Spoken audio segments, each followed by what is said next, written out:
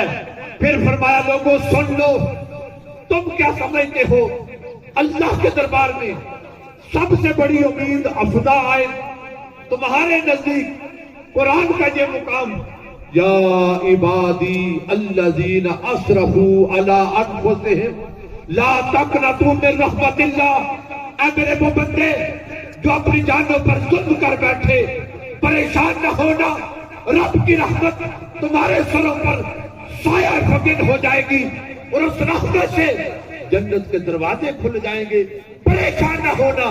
فرمایا تم کیا سمجھتے ہو رب کی رحمت ہمیں جنت لے جائے گی؟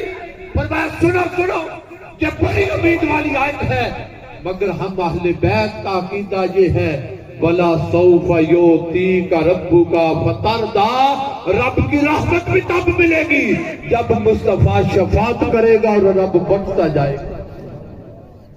ہمارے نزدیک سب سے بڑی امام باقر فرماتے ہیں امید والی آیت وَلَا سَوْفَ يُؤْتِيكَ رَبُّكَ فَتَرْضَىٰ، کہ حضور کی شفاعت کے بدلے رب جنت عطا کرے گا۔ پھر صاحب تفسیر خانہ نے لکھا عبداللہ بن عباس کے حوالے سے، فرماتے ہیں ولا سوفا کے تحت فرماتے ہیں ہی الشفاعت فی امتہ حتی یرضا، یہ آیت حضور کی شفاعت کی شان لے کر آئی، آپ امت کی شفاعت کرتے جائیں گے حتیٰ کہ رب ساری امت کو بخش دے۔ اب میں ایک روایت پیش کرنا چاہتا ہوں، بڑی قابل توجہ ہے۔ میں چاہتا ہوں کہ آج کے اس اجتماع کے شرکاء اس حدیث مبارکہ کو اپنے دلوں اور دماغوں میں محفوظ کریں۔ حضور کتنی شفاعت کریں گے اور اس شفاعت پر کب راضی ہوں گے؟ آقا علیہ السلام نے خود ارشاد فرمایا، اسے امام قرطبی نے نقل کیا، فرماتے ہیں واللہ لا ارضى وواحد من امتی فی النار، خدا کی عزت کی قسم، نہ اپنی امت کی کلمہ پڑھنے والوں کی، غلاموں کی شفاعت کرتا جاؤں گا، کرتا جاؤں گا، کرتا جاؤں گا۔ میں رب سے راضی اس وقت تک نہیں ہوں گا جب تک میرا کوئی ایک امتی بھی دوزخ میں ہوگا، جب تک اس دوزخی کی شفاعت کر کے جنت میں داخل نہیں ہو جاتا، مصطفیٰ رب سے راضی نہیں۔ کسی عاشق نے اپنے جذبات کا اظہار اس مقام پر یوں کیا کہ ہم گناہگاروں کو سرکار سنبھالے ہوں گے، حشر میں ان کی شفاعت کے حوالے ہوں گے۔ پوچھا جو دوزخ نے کہ یا رب ہے گناہگار کہاں، تو ذات حق بولی کہ محمد نے سنبھالے ہوں گے، محمد نے سنبھالے ہوں گے۔ ابن ماجہ شریف سیدنا ابو موسیٰ اشعری رضی اللہ تعالی عنہ روایت کرتے ہیں، ایک دن رب نے فرمایا خیرت بین شفاعت و بین ان یدخل نصف امتی فی الجنہ۔ ایک دن رب نے کہا محبوب آج تجھے دو آپشن دیتا ہوں، دو سودے دیتا ہوں، اس دو میں سے جو چاہو ایک قبول کر۔ باری تعالیٰ حکم فرمائیے محبوب ایک سودا یہ ہے کہ آدھی امت کو بغیر حساب کے جنت میں لے جائے گی، کوئی نہیں پوچھا نہ جائے گا، نہ سوال کیا جائے گا، آدھی امت لیجیے جنت میں چلے جائیے۔ باری تعالیٰ دوسری آپشن فرمایا محبوب دوسری آپشن یہ ہے تو جس جس کی سفارش کرے گا تیرا رب بخشتا جائے گا، جس جس کی شفاعت کرے گا تیرا رب اسے بخشتا جائے گا۔ دو آپشن ہے میرے محبوب، ایک تو آدھی امت بخشوا لے اور دوسری تو شفاعت کی شان لے لے۔ یا رسول اللہ صلی اللہ علیہ وسلم ایک سودا تو بڑا آسان ہے، آدھی امت لیجیے جنت میں چلے جائیے۔ اگر میرے آقا علیہ السلام